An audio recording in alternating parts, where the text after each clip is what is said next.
के देश चिंतित हैं, हम्म। भारत चिंतित है और क्वाड को इस तरफ लाया जा रहा है। ये तो चिंता हाँ, ये काफी हद चिंता तक कोविड के ये पहले से चिंता भी जो है गहराई हुई थी और खुद ही कोविड के खुद बाद ही से खुद जी, ही की जी। खुद ही इसका काफी हद तक दोष चारों क्वाड देशों को अलग अलग तरह से जाता। हम्म। यानी चीन के जो बढ़ते हुए कदम हैं, बढ़ती हुई चालबाजियां हैं, अगर वक्त रहते उन्हें कंट्रोल किया जाता तो शायद ये हालात अभी होते नहीं। और चीन की जो मंशा है ये कोविड के पहले से भी जाहिर होती थी, लेकिन कोविड के बाद से जग जाहिर हो गई जब चीन की तरफ से कोरोना के फैलने या फैलाने का जिक्र हुआ और उसके सबूत भी मिले।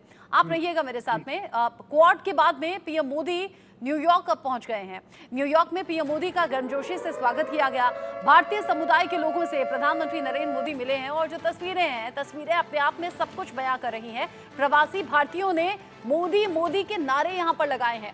भारतीय समुदाय के लोगों से प्रधानमंत्री नरेंद्र मोदी की मुलाकात की तस्वीरें हैं जो सोशल मीडिया पर बहुत ज्यादा देखी जा रही है, पसंद की जा रही हैं।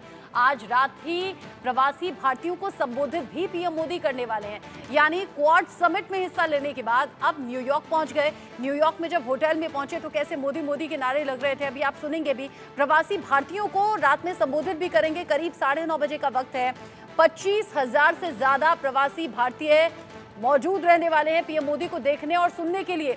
लेकिन ये तस्वीरें जब न्यूयॉर्क के उस होटल में पहुंचे जहां पर उन्हें ठहरना है, कैसे पहले मोदी मोदी के नारे लगे और कैसे वहां पर पारंपरिक अंदाज में भारतीय संस्कृति को दिखाते हुए कार्यक्रम प्रस्तुत किए जा रहे थे। एक बार ये तस्वीरें देखने के साथ साथ सुनिए भी।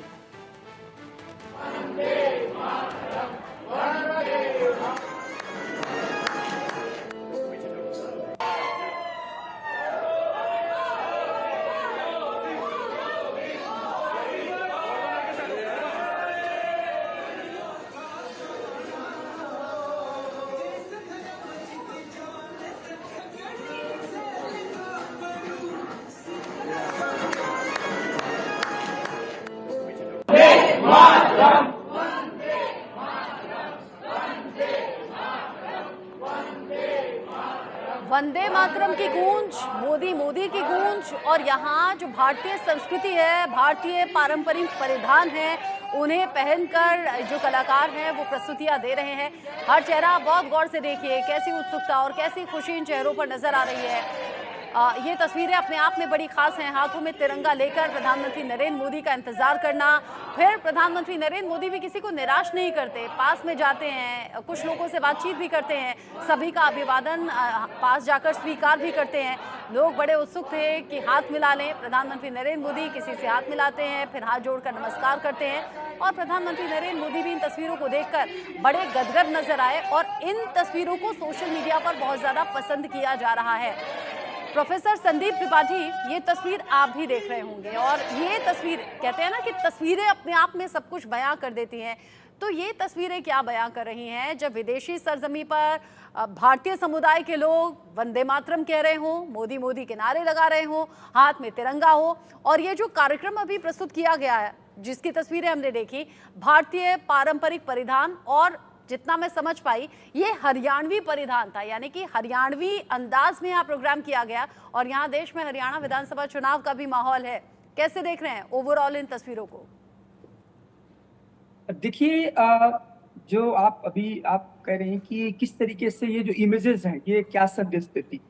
देखिए, अंतर्राष्ट्रीय राजनीति में जब किसी कंट्री का क्लाउट बढ़ता है, कद बढ़ता है, इकोनॉमिकली, पॉलिटिकली, तो वहां पर उसके साथ ही वो उसका सांस्कृतिक जो कल्चरल फुटप्रिंट है वो अपने आप में इमर्ज होने लगता है।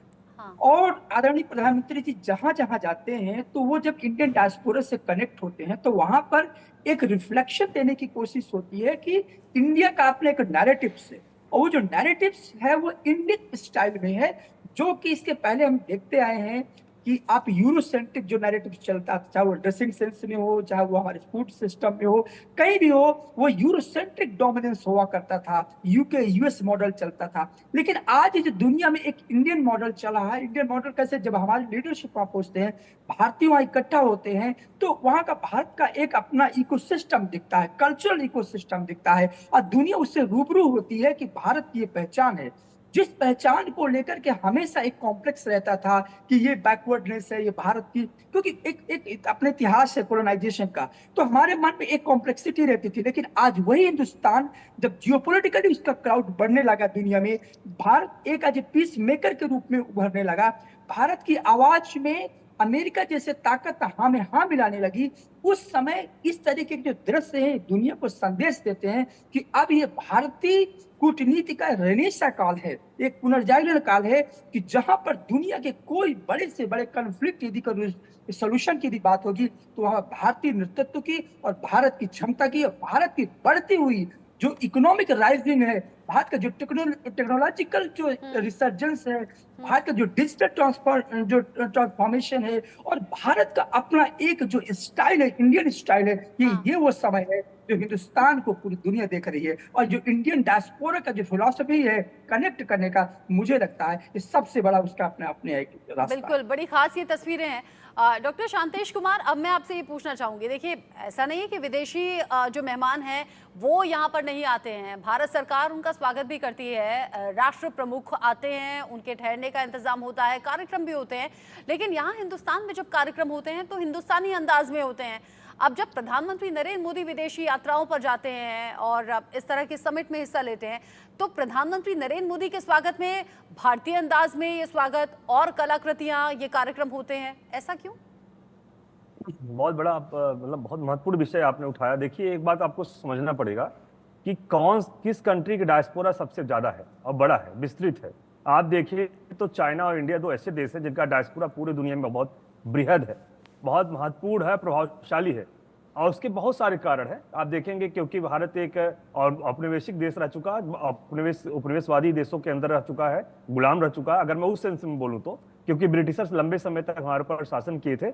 आज़ादी के बाद हमें मौकों की तलाश थी, क्योंकि हमारी इकोनॉमी इतनी मजबूत नहीं थी, हम अपने लोगों को रोजगार दे सकें, उतनी फैसिलिटीज प्रोवाइड कर सके जो रिक्वायरमेंट दे सके, तो लोग धीरे धीरे देश छोड़ के बाहर जाने लगे। और आज जब शिक्षा हम दे रहे हैं, लोगों को ट्रेन कर रहे हैं, स्किल दे रहे हैं, तो स्किल लेके आज भी उतना हम जॉब देने के कंडीशन नहीं है या उतना बड़ा पैकेज देने की कंडीशन में नहीं है, अगर मैं बोलूँ तो। ऐसे तमाम मौकों की तलाश में लोग बाहर गए और वहां जाकर के सेटल हुए। आप औपनिवेशिक काल में यहाँ पे लेबरर्स के रूप में बाहर गए, वहां जाके सेटल हुए, आज वहां वो देश स्वतंत्र हो गया, वहां पे आज यही भारतीय समुदाय बहुत बड़ा रूलिंग क्लास बना हुआ है। तो कहने का मतलब जहां से लोग बाहर निकले हैं, बाहर जाके अपने प्रभाव को छोड़ रहे हैं, अपने संस्कृति को फैला रहे हैं, उसमें भारत बहुत बड़ा एक महत्वपूर्ण देश है। रही बात दूसरे देश के नेता जब भारत आते हैं तो उनके देश के लोग यहाँ इस तरह से आके बसे नहीं है जैसे भारतीय जाके बाहर बसे हुए हैं, तो उस तरह से हमारे लिए जो कल कमजोरी थी आज हमारे लिए मजबूती बन गई। तो कहने का मतलब कई बार ऐसी चीजें हो जाती हैं जो भविष्य में होती है, हमें दिखती नहीं है। तो ये जो वेस्टर्न कंट्रीज थी वो नहीं सोचती थी, कभी नहीं जानती थी इस तरह चीजें होंगी आने वाले समय में। दूसरा पॉइंट, आप 2-3 चीजों को देखने की कोशिश करिए। आप देखिए व्यक्तिगत रूप से नेता किस तरह का है, क्या करिश्माई है? बिल्कुल मोदी जी की छवि करिश्माई है। आप देखेंगे जो अभी बार बार बात कर रही थी हग डिप्लोमेसी की, जो बात गले मिलाने की बात कर रही है। एक एग्जांपल मैं देता हूं, दुनिया के तमाम अलग देश के जो नेता हैं, शीर्ष नेता हैं, आज वो भी इसी चीज को फॉलो कर रहे हैं। पहले नहीं था, पहले हैंडशेक करते थे और ग्रीड करते थे, लेकिन अभी देखिए ट्रेंड चल रहा है। मई में आपको एग्जांपल देता हूं, पुतिन जी गए चाइना, तो पुतिन चाइना जाते हैं और जी जिनपिंग को अपने गले मिलाते हैं और इस टाइट गले मिलाते हैं और पीठ उनका थपथपाते हैं। तो वो एक सिंबॉलिक तरीके से मैसेज कन्वे करते हैं जो मोदी जी करते आए हैं। तो कहले मतलब मोदी जी को इमिटेट करना, मोदी जी को कॉपी करना, या मोदी जी की हक डिप्लोमेसी जो है या गले मिलाने की जो कूटनीति है उसको फॉलो करना दुनिया के तमाम नेता शुरू कर दिए। जबकि वो सिचुएशन ऐसा चाइना में था, जी जिनपिंग को खुद बहुत अकवर्ड लगा और रिस्पॉन्ड नहीं किए। आप देखेंगे वीडियो निकाल के, जो पिक्चर्स की बात हो रही थी थोड़ी देर पहले, उस पिक्चर में दिख जाएगा उनका नॉन रिस्पॉन्सिव था, जबकि पुतिन बहुत अच्छे से वार्मली उनको गले मिला रहे थे। तो कहने का मतलब इस तरह की चीजें आगे बढ़ती है। दूसरा है, आपके देश की छवि कैसी है? आपके देश की छवि वैसे बनेगी जैसे आपके देश के लोग छवि बनाएंगे। आज दुनिया में सबसे ज्यादा रेमिटेंस पाने वाला देश कौन सा है?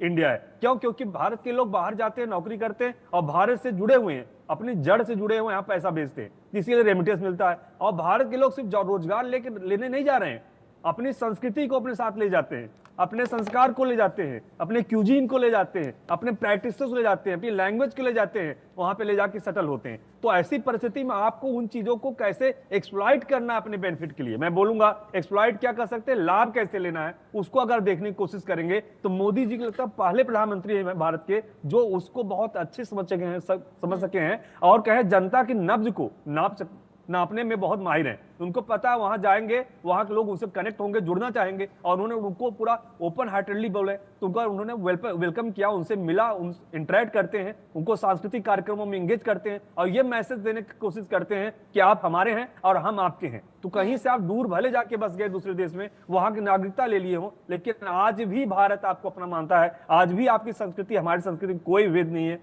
तो हम मिलकर के भारत को सुदृढ़ बनाने में, सुपर पावर बनाने में काम करते रहेंगे। तीसरा पॉइंट आपको बताता हूं कि विश्व की छवि क्या है, विश्व के नजर में भारत की छवि क्या है, अगर विषय में बोलूं तो विश्व नजर में छवि वैसी बनेगी जैसे आपके नेता और आपकी जनता जो बाहर रहती है या आपके देश में जो डोमेस्टिक पॉलिटिक्स है, जो कल्चर्स है, वो कैसी है, वो आपकी छवि बनाती है। तो मोदी जी तीनों फ्रंट पे, आप इंडिविजुअल लेवल पे, डायस्पोरा लेवल पे और ग्लोबल कम्युनिटी को इन्फ्लुएंस करने में वसुधैव कुटुंबकम, जब one earth one future, one family one future की बात करते हैं, तो कहीं के मैसेज करने की कोशिश करते हैं कि भारत की नजर में ये बिल्कुल नहीं है कि अपना अपराया, भारत की नजर में पूरी मानव समुदाय जो है एक परिवार है, कुटुंब है, और मिल करके हम इश्यूज को रिजॉल्व करने की कोशिश करते हैं। आज बार-बार बात हो रही है, बहुत अच्छी बात आपने कही, क्योंकि मेरे भी ऐसे बहुत से फ्रेंड्स हैं, बहुत से नोन हैं जो कि अलग अलग देश में जाकर बस गए हैं, लेकिन जो त्योहार हैं वो भारतीय अंदाज में आज भी विदेशी सरजमी पर मनाए जाते हैं, और जो भारत का रंग है, भारत की संस्कृति है, वो विदेशों में बरकरार रहता है उन